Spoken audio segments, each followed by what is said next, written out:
सुमनांजलि समर्पित।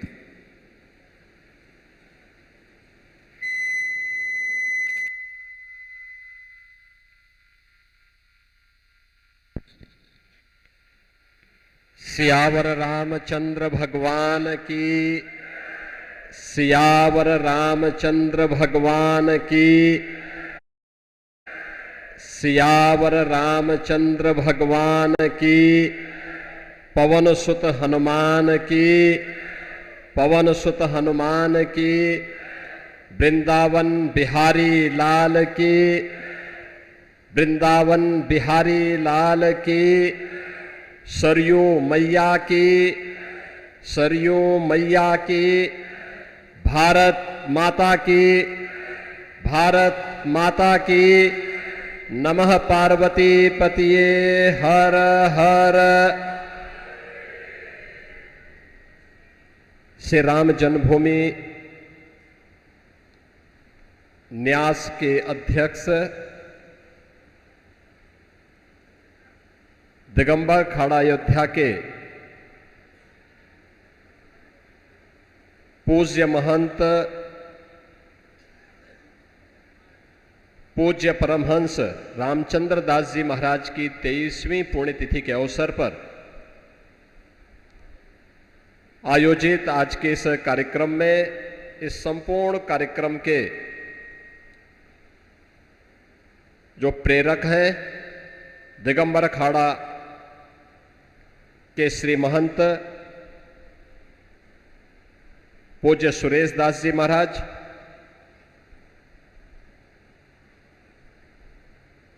जिनके श्रीमुख से आप सभी श्रद्धालु जनों को श्रीमद् भागवत महापुराण की इस पावन कथा को श्रवण करने का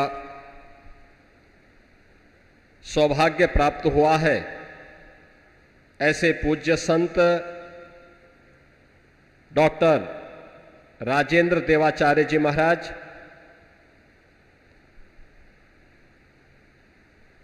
पूज्य संत डॉक्टर राम कमल दास वेदांती जी महाराज,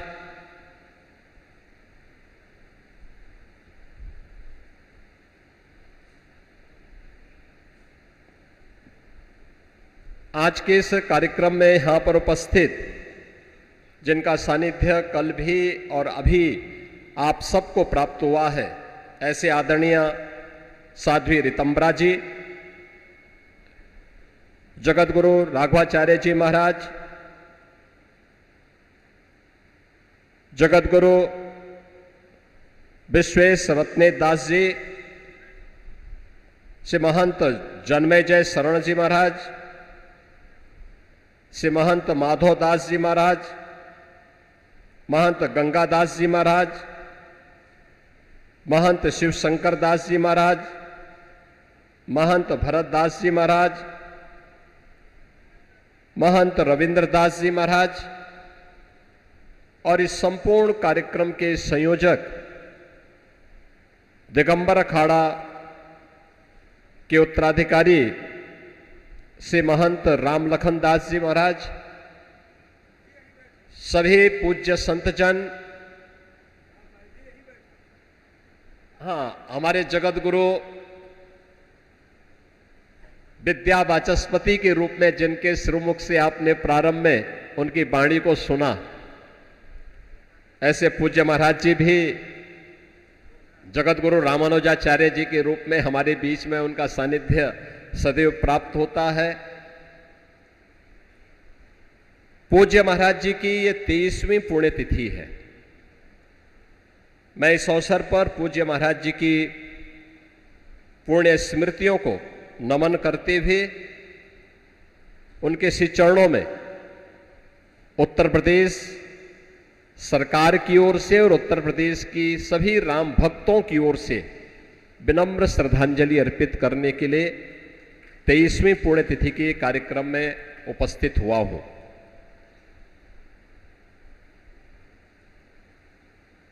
हम सब जानते हैं पूज्य परमहंस रामचंद्र दास जी महाराज के बारे में।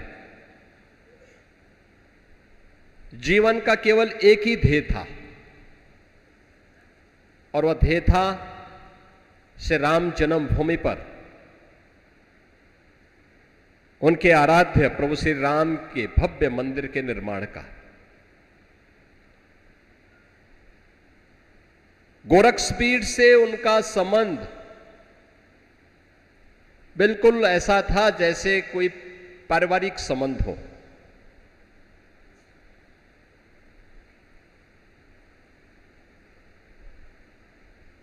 और वही सानिध्य लंबे समय तक उनका, अंतिम समय तक उनका मिलता रहा। श्री राम जन्मभूमि आंदोलन 1949 से लेकर के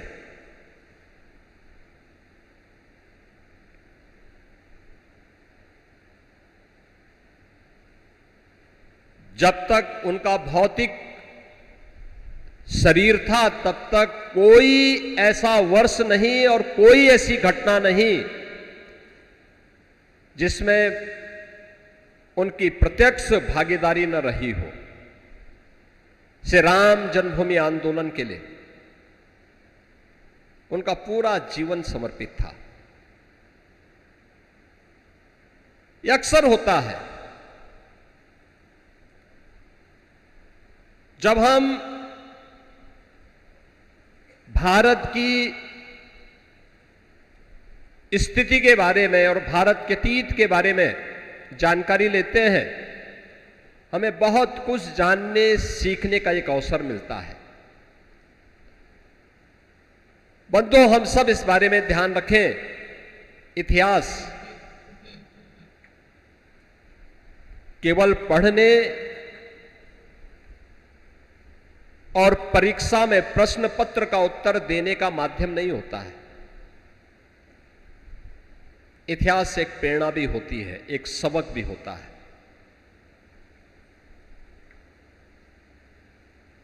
इतिहास के अतीत के गौरवशाली क्षणों पर गौरव की अनुभूति होती है, गर्व की अनुभूति होती है। वह हमें आगे बढ़ने की प्रेरणा देती है। लेकिन अतीत की गलतियां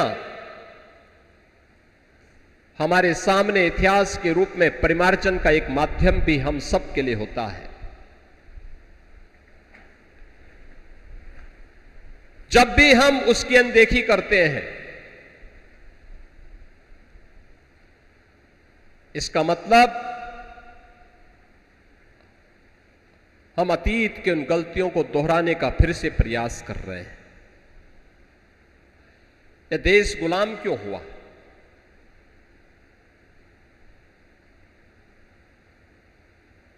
हम 2026 में हैं।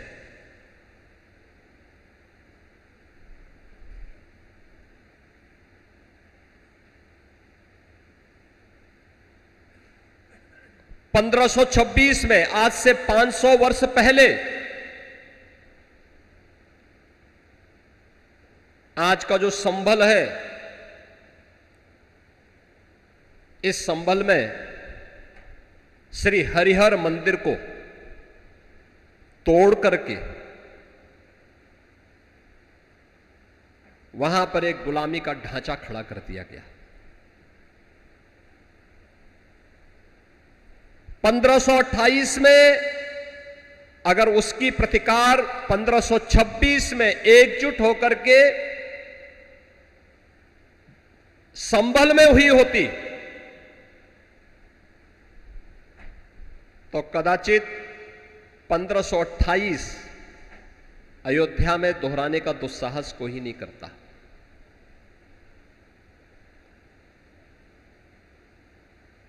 यानी मात्र 2 वर्ष के बाद अयोध्या में श्री राम जन्मभूमि पर प्रभु श्री राम के मंदिर को क्षतिग्रस्त करके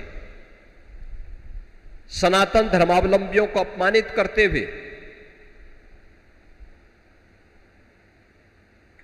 एक गुलामी का ढांचा खड़ा किया गया।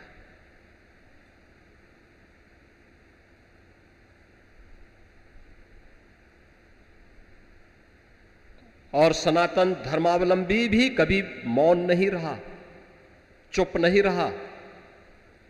विभाजित था, बटा हुआ था। गुलामी के पूर्व ऐसा नहीं कि उसके पास बल, बुद्धि या वैभव की कमी रही हो, वह सब कुछ था। कमी थी तो एकता की कमी थी। एक दिशा में, एक स्वर में, एक साथ चलने की कमी थी। हम बटे थे और इसीलिए तो कटे थे। बार बार यही प्रश्न खड़ा होता है। आज 14 अगस्त है।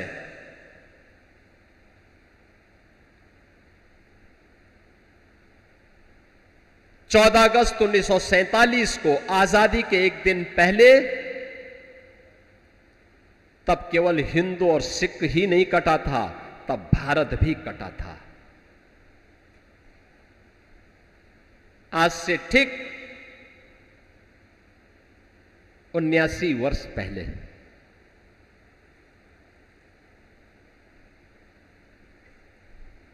सनातन राष्ट्र के रूप में जो भारत आदिकाल से एक इकाई के रूप में रहा हो, वह भारत कटा तो हिंदू भी कटा।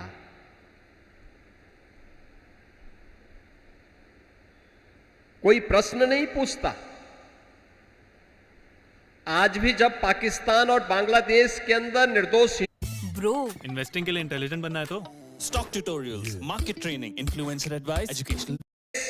हर व्यक्ति जानता है कि मरने वाला जो हिंदू है, ये सभी दलित समुदाय से है। एक भी जवान भारत के अंदर उन राजनीतिज्ञों के मुंह से नहीं निकलती है जो भारत के अंदर एक होने वाली किसी घटना में हाय तौबा एक करके पूरे देश के अंदर घूमते हैं। पाकिस्तान हो या बांग्लादेश, इनके मुंह से एक शब्द नहीं निकलता। वहां की घटना में कोई शब्द नहीं निकलते, वे मौन होते हैं।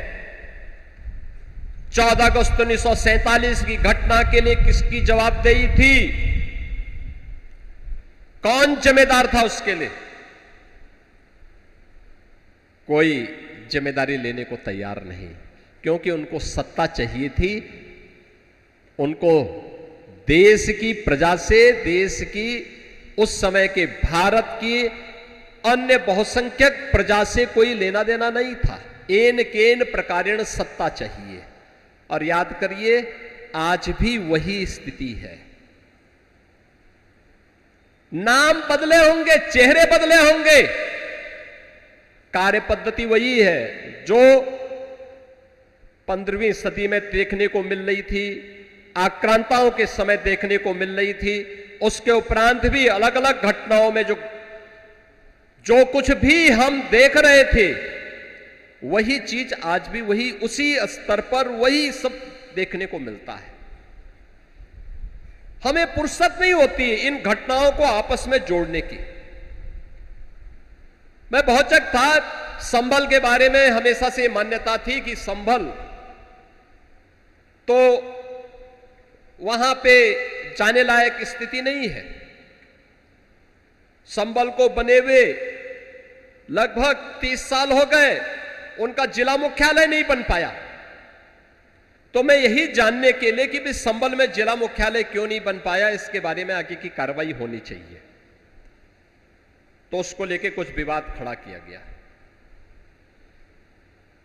माननीय न्यायालय ने वहां पर 1996 तक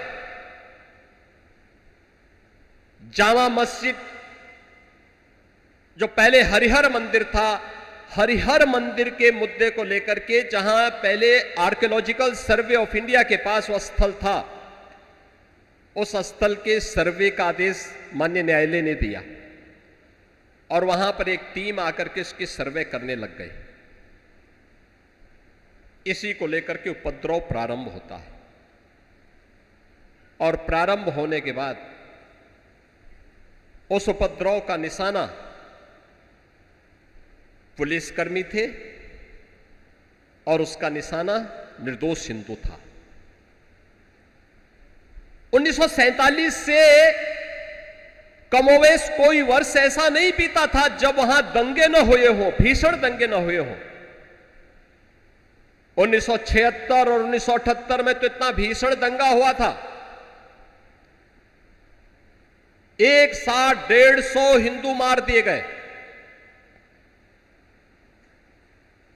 एक घर में बंद करके आग लगा करके आग के हवाले कर दिए गए। और 1996 में तत्कालीन उत्तर प्रदेश की समाजवादी पार्टी की सरकार ने बड़ी बेशर्मी के साथ वे सभी मुकदमे वापस ले लिए।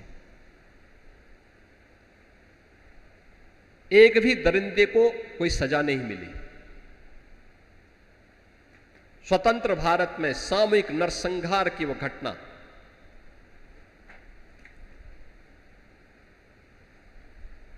जब 2024 में मुझे जानकारी मिली कि ईएसआई की टीम पर हमला हो रहा है, पुलिस को भी निशाना बनाया जा रहा है, तो मैंने फोन उठाया, मैंने पूछा भी ये हमला कैसे और फोर्स क्या कर रही है?